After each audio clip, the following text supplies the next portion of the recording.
Welcome to the General Services Public Works Committee meeting. Today is March 10th, 2025. We are meeting in the library. Oh, we're starting over. Welcome to the General Services Public Works Committee meeting today. Today is March 10th, 2025, and we're here in the library community room. A special thank you to Councilmember Gabriel for filling in for Mr. English, who is out of the state at this time.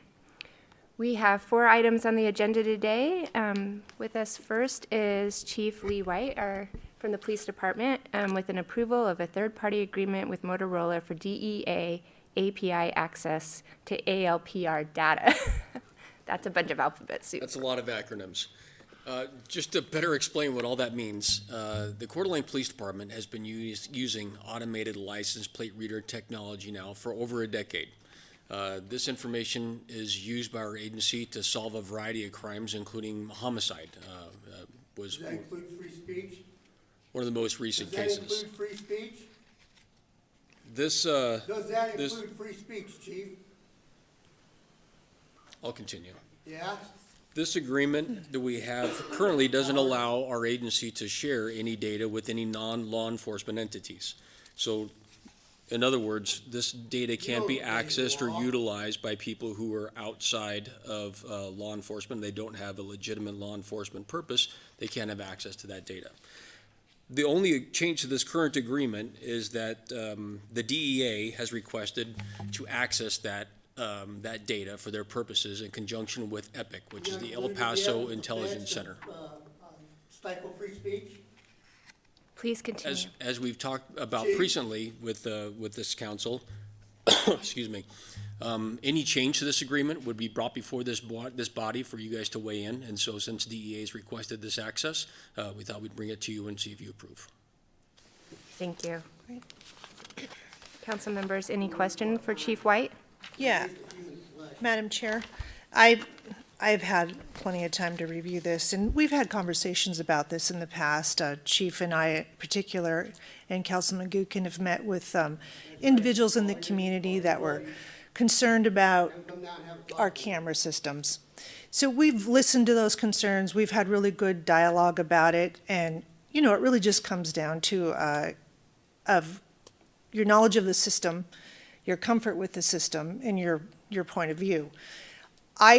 My background is law enforcement, and we utilize these cameras for, like you said, decades. So I see the value in them. I also see the value in sharing that information with the DEA. So I absolutely support this initiative, and I'd be happy to make a motion. Thank you. I make a motion to recommend that council approve an agreement with Motorola for Drug Enforcement Agency DEA application programming and interface API access to automated license plate reader ALPR data. I'll second that. Any further discussion? Violate our rights. All those in favor, please say aye. Aye. Opposed? This motion carries. Item number 2, we have Steve Jones with our EMS officer with the Coeur d'Alene Fire Department. This is for the approval of Master Joint Powers Agreement for the provision of emergency and non-emergency medical services in Kootenai County, Idaho.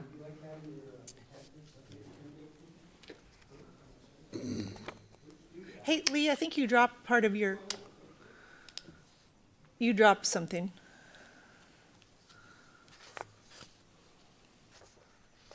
Good afternoon. Good afternoon. What you have before you here is a staff report requesting signatures with our joint powers master agreement between the City of Coeur d'Alene, the Coeur d'Alene Fire Department, and Kootenai County Emergency Medical Services System. This year, this will be a new 4-year contract that we'll be asking you guys to sign. Some of the minor changes that were made is they went in and they did a bunch of housekeeping, so they cleaned up some of the verbiage that was in the previous contract in comparison to this one. And then there was one addition that they requested, that anytime we put on an extra ambulance within the city, that we just notify the EMS system that we're doing that. That way they can keep track of extra units that are being placed in service. Like I said, this is a 4-year contract, and just looking for your guys' approval to be able to move forward. Thank you. Thank you.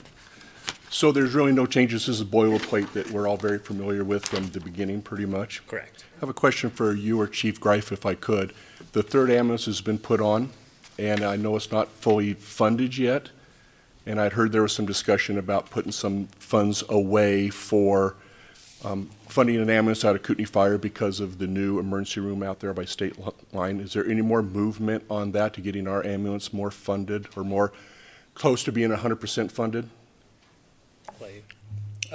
Yeah, so good question. So the challenge with the Medic 34 unit that was placed into service a year and a half ago is looking at the new revenue trends, and that's what's going to increase the money that we get contractually. Just like the staffing people at the city level, you don't want to use one-time money for that. So the revenue trends that we're looking at right now with the system is that we're pretty consistent with last year. We did receive about a $130,000 increase last year. So right now that ambulance is about half funded. Do I have a magic crystal ball? No. We're looking at some GEMT money coming in at the end of the year. That could be between $150,000 and $200,000, but I don't know what the sustainability with that would be. So we're constantly trying to project the user fees and increase, and I think that they're even looking at possible levy override in the fall. All right. Thank you. Any further discussion? Nope. Questions? Madam Chair, I would motion that council approve a master joint powers agreement with Kootenai County Emergency Medical Service System for the provisions of emergency and non-emergency medical services. Second. Okay. No further discussion. All those in favor? Aye. Aye. Aye. Motion carries. On to item number 3. Okay, Todd, I'm going to ask you on air so I have it recorded. Your last name, Fusier? Very close. Fuse ear. Fuse ear. Okay, thank you. With us is Todd Fuse Ear with the Streets Engineering Department. Welcome. Thank you. Good afternoon, council members. Come to you today. We would like this policy for some advanced, Randy, I said it right. Advanced notification on our projects that happen out in the public right away. So we've been struggling with influx of traffic, and the amount of work that's been going on is that contractors quite often will pull their encroachment permit months before they do the work, and there's no notification. We'd like to get the information out to the public, so in this policy, we are requiring 3 days notification via electronic message boards or some sort of signage approved by the MUTCD, and give advance warning for the project. So we just wanted to bring it to you, something that Councilmember Miller had asked about a year or so ago, and we just finally got it into writing. So if you have any questions. Any questions?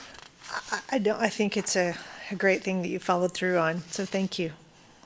And I'll second that. I think anytime we can keep our community up to speed on the projects and what we're doing, it's fantastic. So thank you for seeing this through. Thank you. Madam Chair, I'd make a motion to recommend council approve the advance notification policy. I will second that motion. Any further discussion? All those in favor, say aye. Aye. Aye. Thank you. We're moving on to item number 4, and this is the approval to declare various pieces of used equipment and items as surplus and authorization for the surplus items to be sold. Justin Kimberlin is here with the Streets and Engineering Assistant Director. Welcome, Justin. Good afternoon, council. Thank you for your time today. Just got a short presentation to show some various pieces of equipment and vehicles that our department has deemed surplus. It's an older dump truck that we acquired through an auction years ago. From the outside, it does not look like it's in that bad a condition, and it has relatively low mileage. However, the engine is pretty much blown in it, and repairing it, it's not cost effective to do so. It's got quite a bit of rust and other stuff underneath. This fine Ford pickup that looks like it's hauling numerous amounts of spare tires. This has been around, I think we got it from the water department years ago. We went to some other departments to see if they could get some use out of it. Nobody needs it at this time. All the miscellaneous tires in the back are from older vehicles and stuff, no longer fit our fleet, so we did some housekeeping this winter with the light snow events. Believe it or not, that trailer on the left is the original trailer I started using here 20 years ago. We still have it. I think the picture kind of speaks for itself. The trailer on the right is no longer DOT legal. It has split rims, and replacing the axles and stuff on it also is not cost effective. This was new to the city in 1997. It's a case backhoe. We no longer use it on the streets. The front end of it is not road safe. We kept it in the yard to load trucks for winter operations, sand, de-icing material, stuff like that. Currently, the intercooler is out of it, and there again, it's not cost effective to repair. We did acquire a new sweeper this season, therefore we can unload this one here. It is 10 years old. 7 years is kind of where you like to see them go. We usually run them much longer than that. So we have enough in the fleet now. We're gonna surplus this one out. This is a newer kind of vehicle. It doesn't have any miles on it, but it doesn't get drove a lot because you pull up onto a job site and you're cammering underground. You're going through all the pipes and stuff, the storm lines. So the vehicle itself doesn't have a lot of mileage on it. However, the equipment inside is very old and antiquated.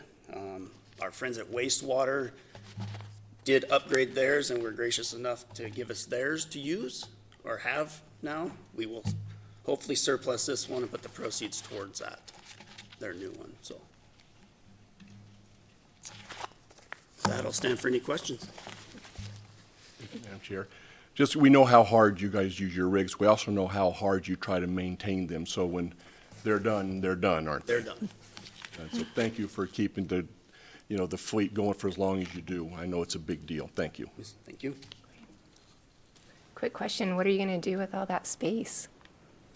Just kidding, just kidding. It's crammed. All right, looking for a motion. I will recommend the council declare various pieces of used equipment and items as surplus and authorize the surplus items to be sold. Second.